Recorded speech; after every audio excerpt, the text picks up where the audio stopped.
Turning now to politics. Sparks were flying last night during the first presidential debate of the 2024 election.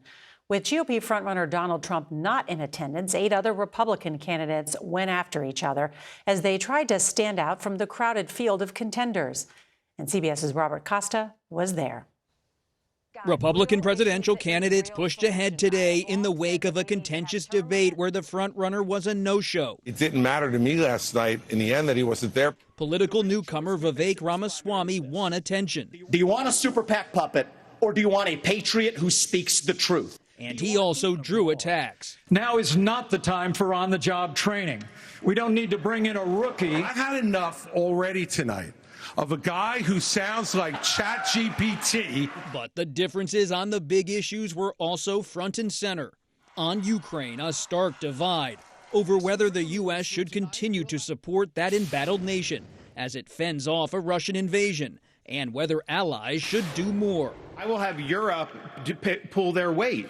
Right now, they're not doing that. Ukraine is not a priority for the United States of America. You have no foreign policy experience, and it shows. And you know what? The foreign policy. Anybody that thinks that we can't solve the problems here in the United States and be the leader of the free world has a pretty small view of the greatest nation on earth. On former President Donald Trump, whose interview with Tucker Carlson posted just before the debate, there were sharp words over his 4 indictments and efforts to overturn the 2020 election. Someone's got to stop normalizing this conduct, okay? He asked me to put him over the Constitution, and I chose the Constitution. But many on stage said they'd still back Trump as the nominee, even if he's convicted. Please raise your hand if you would. On abortion rights, there were standoffs over possible restrictions. We must have a president of the United States who will advocate and fight for, at the minimum, a 15-week limit. Would you sign a 6-week ban federally? I'm going to stand on the side of life. Can't we all agree that we are not going to put a woman in jail or give her the death penalty if she gets an abortion?